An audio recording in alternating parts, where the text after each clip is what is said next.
Hey everybody, it's The Great Escape here, and welcome to the very first episode or video on Minecraft Bedrock edition for the PS4. So thank you so much for joining me, especially if you are joining and you are not on the PS4, because that means we are now on a ready to play with everybody, Xbox, Switch. Everyone's kind of now in this same world, and we can all enjoy each other's videos and learn from each other, and that is spectacular. So welcome for all my old PS4 viewers, and well as anybody new. Today's episode, we're going to be talking about these little guys. They're the new addition to the game for everybody, PS4 and Bedrock, the bees, and they can be found in plains biomes, flower forests, various other places around the game, and you'll always find them around a nest like this, and each nest will have 3 bees in them. So today we're going to play around with some mechanics with the bees, how to learn from them, how to gain things from them, potentially how to farm them. But if you are ready to go on with that, go ahead and stay tuned, and we'll be right back.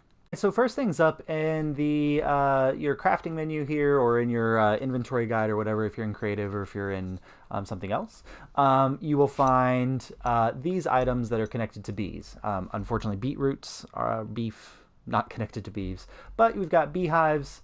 If you're in creative, you've got the spawn bee and you've got bee nests. Now, the difference between these two objects, a beehive and a bee nest, is very not different. They're basically the exact same. One is naturally spawning, the other one can be created by the player. And the recipe for a beehive for the player is 6 planks and 3 honeycombs. So in order to make that, you'll need to like go out and harvest some honeycomb from the bees, and then you can go ahead and make your own beehive, or beehives at home, and now you can have a nest feature or things like that, and we could create farms using those. But otherwise, these two are exactly the same. Now, if you want to take this buddy back to your base, you will need a silk touch pickaxe or a silk touch tool of some kind. This one you can break and carry with you anywhere, and that'll be okay. But I think in creative mode on Bedrock, doesn't work quite that way. But those are kind of the different tools there. Now, if you have the spawn bee egg, it just spawns bees, and they are the cutest little things. They'll fly off in search of flowers. They'll come back. Oh, there went one. You just saw them disappear into the nest. They'll come back laden with pollen, and they'll go into the nest, and they'll be in there for a little while. They'll come back out, and then they'll go off in search of pollen again. They're pretty much only active during the daytime, and they sleep at night. But those are our bees. Harvesting and getting things from your beehives. So I've placed one over here, and I'm now in survival mode, and so these guys are probably not going to be happy with me. But once your beehive is full, and basically what happens is every time bees come back with pollen, they go in, and they raise the honey level in the hive by 1. Once it gets to 5, then the hive is full, and it changes appearance. So it goes from this look here, where you've got, I'm going to go ahead and do that. This book here, where you've got the open things, to this, where it looks like it's dripping with honey. Now, there are 2 ways to harvest your honey. And so the first way to harvest is with shears, and this is how you get honeycomb, so that you can build your own beehives back in your base. And this is probably not going to go well. But there you go. And then careful, because the moment you harvest, every bee in there is going to attack you. Let me pop into creative really quick so I don't die. Every bee in there is going to attack you because they are, they're going to defend their hive. So, well, how do you get around that? All right, so here we have our full honeybee, and you'll hear my dog in the background. She's discovered her toy.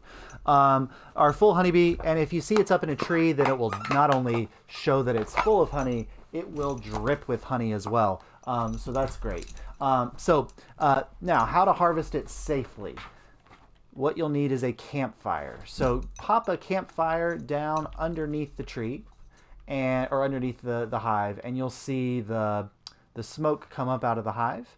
And when you go to collect, Well, there were no bees in that one, I don't think. But if there were bees, then they would be docile and they wouldn't attack you. Now, so the two items that we got from harvesting, with the shears, you get the honeycomb, and with the bottle, you get the honey bottle. These are tools that you can use to do a couple things. So first, the honey bottle is the pretty, one of the best food sources in the game. It will repair 6 hunger. And so you saw I was at 3, and now I'm up almost to full. So, because each one is a half of a steak or whatever. Now, so it's a pretty good source of food. For honeycomb, what you're going to use honeycomb for is to create honeycomb blocks right here. Honeycomb block. And so let me go into survival. And as you can see right here, you can create honeycomb blocks using your honeycomb. Now they're a purely decorative item. I don't think they do anything. And then when you get 4 honeys, you can create the honey block, which is the awesome block that's going to be spectacular for redstone construction and things like that. So this is the method of harvesting and building things with your bees and everything. Now, if you want to build a beehive so you can create a farm in your own base, then you'll need 3 honeycomb and you'll need some planks of wood.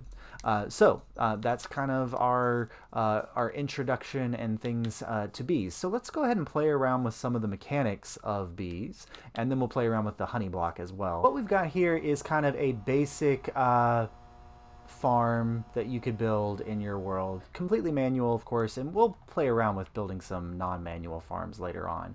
But how would I do this? How do I get bees to go where I want them to go? And all you're going to need is a flower. Here's my sunflower. I'm going to hold it in my hand. And the bee is going to follow me. And as long as I keep moving this way, he's going to follow me. If I stand still, he's just going to stand there. He's going to do this. And he'll follow me all the way back to my base where I can hook him up with my own beehive. And this works with all these bees. So here they come. This is the coolest thing ever, to have all of these bees just following you around and doing that. Now, if you want to breed your bees so that you can... I'll need 2 flowers. If you want to breed your bees to get some baby bees, you just need to find 2 bees that are adults, give one a flower, give another a flower. They're going to enter into love mode. They're going to breed. There they go. And you get a little baby bee. So this is how all you need is 2 bees, and you can start up your own little farm like this. Now, as they go, they're going to kind of populate and fill up these with all of their sweet little honey, and then you can harvest it and do whatever you like with that. Now, the only issue, of course, is they might get angry with you and mad. Now, when it's raining, you'll notice all the bees. This is really lucky that the rain came in. All the bees are going to return home, and they're going to rest in their homes once it's raining, because they don't like the rain.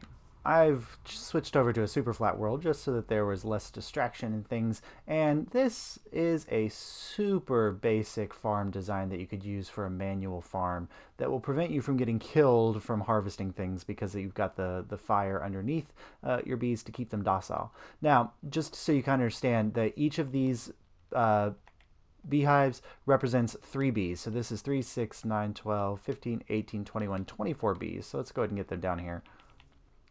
All right, so they're going to go on their job of collecting the flowers and the pollen.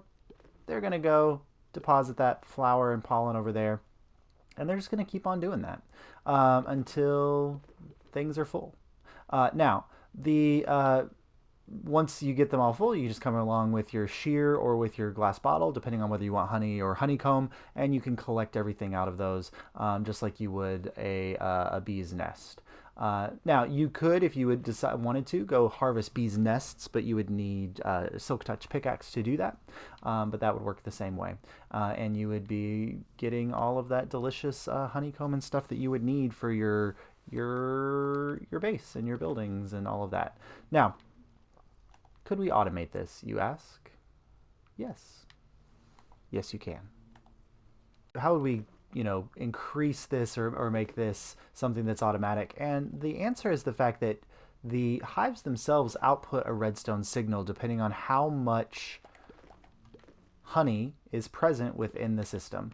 And since it goes up to 5, we can assume that when a beehive hits 5, that it'll put a output of 5, a power 5. So as you can kind of see right now, we've got a few that are burning at 3 here. And we've still got bees kind of going in and dropping off their pollen. And so there we go. That one went up to 2. We got a couple up to 4 now, and then this one's up to 5. So let's check to see, and it is full. So once it gets to full, it's going to output a signal strength of 5. And so all we need to do is take that signal strength and measure it out using a comparator. And once it gets to 5, we want to take that signal, and we can do that with something as simple as a repeater, which is down here. We'll pop that there. You can do that with a repeater, and now we've got this signal, and it's only going to activate once it's full. So if I were to separate these farms out so that they aren't all directly connected, you'll see that each one is going to output their signal once they get to 5, and bam. So now we can do that. So what tool can I use to harvest these automatically? And the answer to that is the dispenser. And so if I put a dispenser, it needs to face into it. So let me put a couple extra blocks, like so, into the side of this. And I fill it up with, let's say I want this one to be honey. So I'm going to put a glass bottle in there. And then I power that. Boop. It's going to collect my honey. And that's going to go out, and you'll see that the power level went back down on that one. And now you can use a hopper to pull things out of your dispenser.